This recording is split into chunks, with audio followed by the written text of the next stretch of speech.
Good morning. The KGB officers were scrutinizing me very coldly and clinically because I really should not have been there. I was in St. James's Palace in London, having bluffed my way into an event with the former Soviet leader Mikhail Gorbachev, who was visiting the UK amidst very tight security just before the end of the Cold War. And the problem was that one of my colleagues was meant to be covering the event, and he couldn't at the last minute. So the newspaper said, you won't be able to get in to cover this event by whatever means. In fact, why don't you use his photo ID? A potentially cunning plan, but with one slight flaw. Because my colleague Martin, who obviously shall remain nameless, looked nothing like me. So what could possibly go wrong? So there I am inside the St. James's Palace, and in front of me is this big, burly British Army Sergeant Major. He looks at me, he looks at my patently false photo ID, and I could tell straight away he thinks I'm an immediate security threat. So he starts to frisk me. Meanwhile, the KGB guys see this, they're glaring at me, no one is speaking, and there's a tense silence. And as this Sergeant Major is frisking me, and I have to say for such a big man who's deceptively light of touch, it starts to feel increasingly ticklish. And before I know it, I am wriggling and giggling like an overexcited hyena. It was almost dignified. And soon the Sergeant Major is laughing, and soon the KGB guys see the Sergeant Major laughing, and they realize anyone making the sort of noises I was couldn't possibly be a security threat, so they let me into the event, even though they should not have done. So what can you learn from this? Apart from the fact I can sometimes be ticklish. It's that I didn't need to resort to any machismo to overcome a tough challenge, even in a very male environment. But here's the thing. I think increasingly today, a lot of men can struggle with it, but certainly question with what being a man now truly involves. So I contend that modern masculinity in its everyday forms needs not just a reboot, it needs a redesign. Because there are too many men, especially Generation X and millennials, who can often live with an unhelpful and sometimes increasing lack of clarity over our true gender role in the 21st century, especially as old gender stereotypes are increasingly being challenged. So I believe we need to adopt a new manliness as men if we are to evolve in the ways we now need to, so we can continue to succeed and have the necessary impact in the 21st century. But this is not about becoming a perfect man. This is about becoming an even better man. Now, obviously, when I refer to men, I don't mean all men, because obviously some men get that we should always strive to improve ourselves and act upon it. Some men just read about those who do. And there are a surprising number of men who overcome the constraints of our natural male modesty, just testing, and somehow know that they're so bafflingly awesome that they wonder why anyone would think they would need to evolve. So before these or even any other types of men think that this new manliness is clearly not on, and it's even a slight against our man code, let me explain why we need to evolve. And by the way, this is not about political correctness, this is not about political expediency, and this is certainly not about undermining or damning men. In fact, quite the opposite, because of late we men, as you will have seen in the media, have been under an increasingly unforgiving and sometimes unhealthy sociological spotlight. This is about helping those men who want to and need to evolve for everyone's benefit. And at the core of this is upgrading our attitudes and actions in different aspects of our lives, especially when dealing with women. For instance, at work, you choose not to feel threatened by or to dismiss or be dismissive of a colleague, whatever their gender, because they do something better than you, opting instead to choose to learn from them so you can become better at what you do. Or socially and emotionally, rather than feeling resentful of or even emasculated by, say, a woman who's achieved a lot in her life, and maybe even more than you, you're intelligently man enough to see it as both admirable and aspirational. And this is, I think, a lot of men struggle with. But I want to change this, and this is why I'm on a mission to improve this often unanswered and undealt with sociological situations. So everyone benefits from this new 21st century manliness in realistic everyday terms.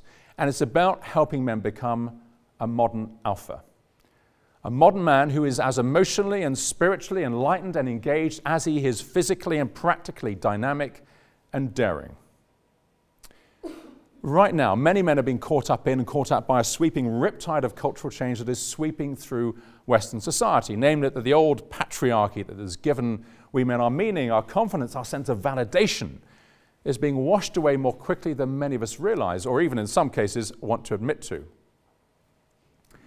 And at the core of this is this old patriarchy, as we men sing ourselves as the strong, adventurous, risk-taking providers and protectors of our families and others in society, where our main role in most, if not all cases, was to go out to work, to earn the money, to provide for the woman who looked after our home and our kids if we had any.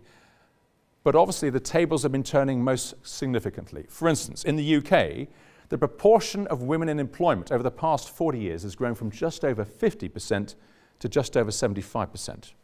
Conversely, there are now 10 times the number of stay-at-home dads in the UK than there were a decade ago. Now, one of the reasons for this is the growing number of women who earn more than their male partners.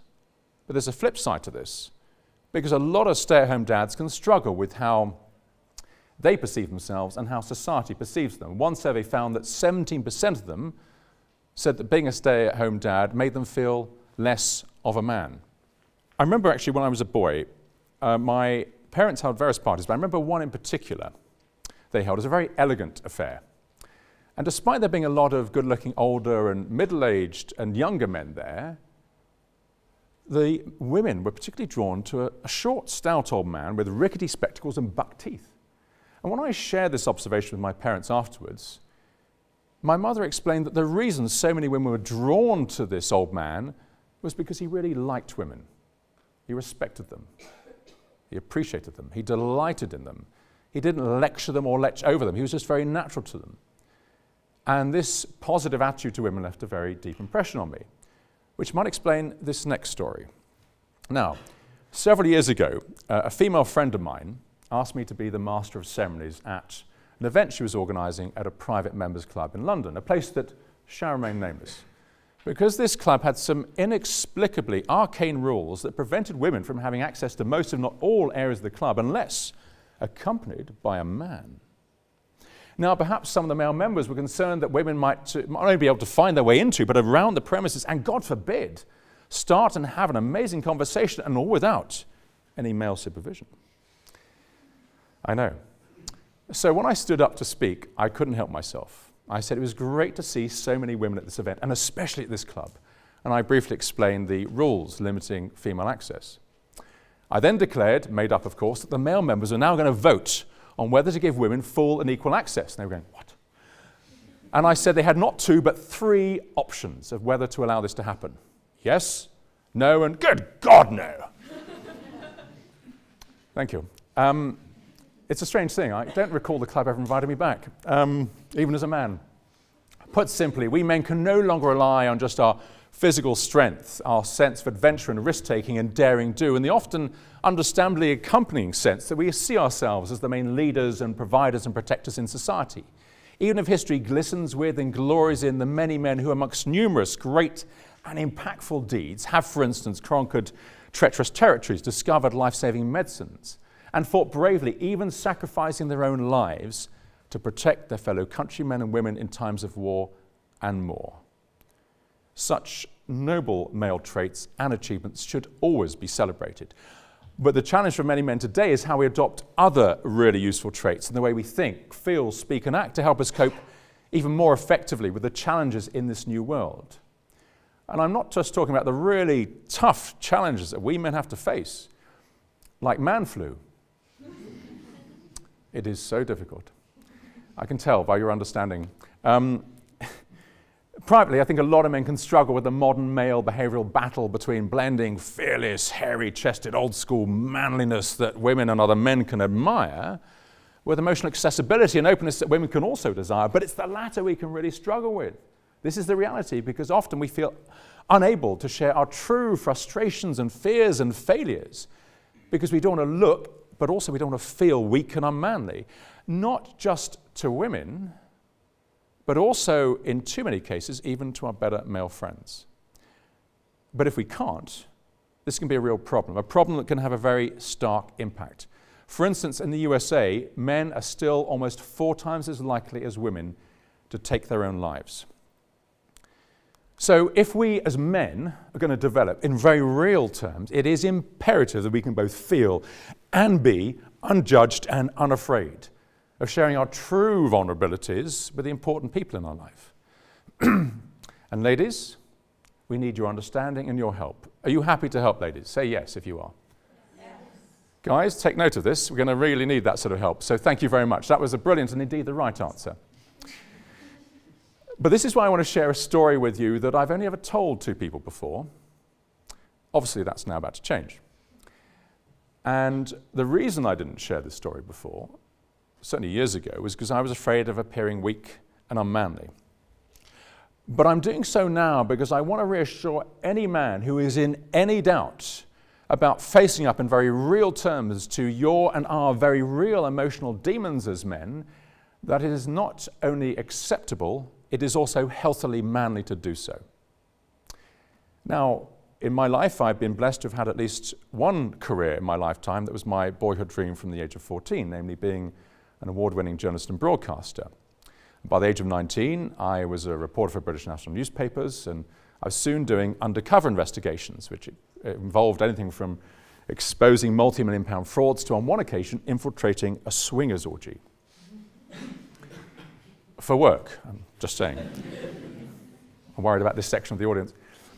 And by the age of 22, I was a network TV news correspondent and a network TV newsreader. Now, all this happening at such a young age was a very pleasant and unexpected surprise to me. But exciting and rewarding though this often was professionally, I was increasingly paying a massive price for it personally. Because my work was my life. It was so demanding. I had no life. I was the loneliest person I knew. And I felt empty on the inside, increasingly empty. Now, during that period, I managed to get some time off, and I went to stay with Mum and Dad. And as always, they're always so encouraging and supportive. They said, look, to celebrate your career, we want to take you out to a really nice restaurant to have a lovely meal. So we're going to the restaurant. I remember it so vividly. Dad in his dark blue suit was in the driving seat. Mum was in the front passenger seat. They were talking happily and animatedly, while I was sitting in increasingly pained silence in the back seat, reflecting on the growing emptiness of my life. And despite fighting it with all my might, I started to cry. I mean, really cry, but silently. And why I cried silently is because I didn't want to upset Mum or Dad, even though I could trust them with anything, but more to the point when we arrived at the restaurant, the last thing I wanted was for people to see me with tears streaming down my face. Because then I was afraid of, as I perceived it then, the shame of looking weak and pathetic and unmanly, especially as a supposedly tough and streetwise news correspondent. Now, Mum and Dad were great as always, and they listened patiently and kindly as I shared my very personal pain, which I bottled up for far too long. And just being able to share that burden helped me so much. And I realized then that the attitude so many men still adhere to when it comes to facing up to our very real emotional challenges was and still is seriously flawed. And this is still a problem that needs to be changed. Now, don't get me wrong. I think it's really important for we men to challenge ourselves physically and psychologically, even though in my case, it's almost cost me my life on a few occasions. For instance, I was almost killed while mountaineering in New Guinea while climbing one of the 7 mountaineering summits, while racing across Europe on my alarmingly fast supersports motorbike, while qualifying as a paraglider pilot, and while being held at gunpoint by angry men in ugly situations in a few places. Now, the fact I was able to cope with and overcome extreme physical and extreme psychological pressure in life or death situations where I was on my own, where one wrong thought or one wrong action would have meant I would not have lived. To be here talking to you today makes me feel proud to have coped, because you feel as a man, and one hopes a real man, you should be able to not just survive, but thrive on daring and risk and adventure. And why not? Such experiences can reaffirm your masculinity. But, and it is a big but for we men, to enjoy, really enjoy true fulfillment and happiness and success, it is really important that we need more than that. So how can we evolve? And how can we create a very real and lasting and positive change, not just in the way we men view ourselves, but also in the way we act, with an appropriate mix of toughness and tenderness. Well, one of the best examples I've ever come across of an evolved modern man, a modern alpha, was my father Christopher, who throughout his life showed both great strength and great sensitivity. He had huge physical and moral courage, and yet he was deeply spiritual, intelligent, inspiring, kind, honest, and tender. Now, this is the most poignant photo or image I will ever have of my father, because it was taken 2 weeks before he died from pancreatic cancer, almost exactly 2 years ago. Now, that morning, I took numerous photos and videos of Dad and my mother and my younger sister and me, and even though physically and psychologically he was one of the toughest people I've ever known, and also was typical of him in his selfless way, he didn't want to let on because he didn't want to distress us. The cancer was causing him such distress, and this is why this is the only image, either video or stills image, taken that morning or during that period in which he was smiling. What we didn't know then was this was to be the last ever image taken of him alive. And when he was dying, so many people wanted to come and see him.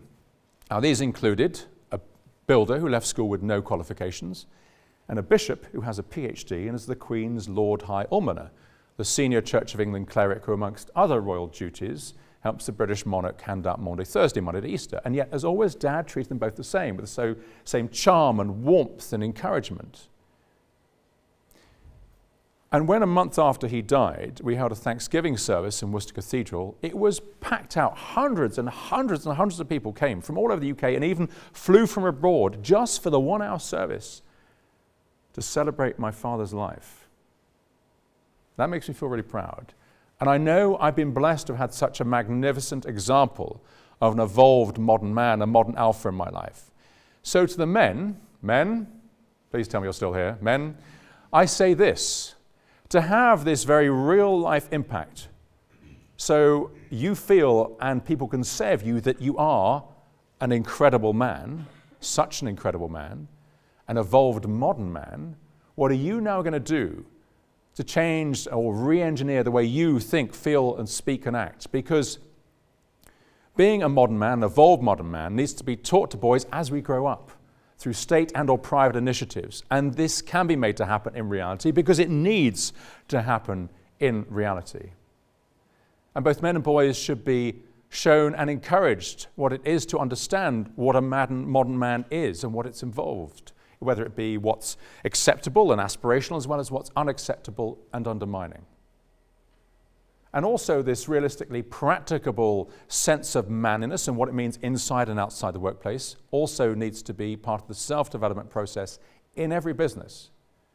Because being a man, an evolved modern man in the 21st century, and having the impact we are truly capable of continuing to achieve is about we men both feeling and demonstrating emotional compassion as much as physical courage, psychological sensitivity as much as physical strength, and where we acknowledge and value our vulnerabilities as much as we do our victories.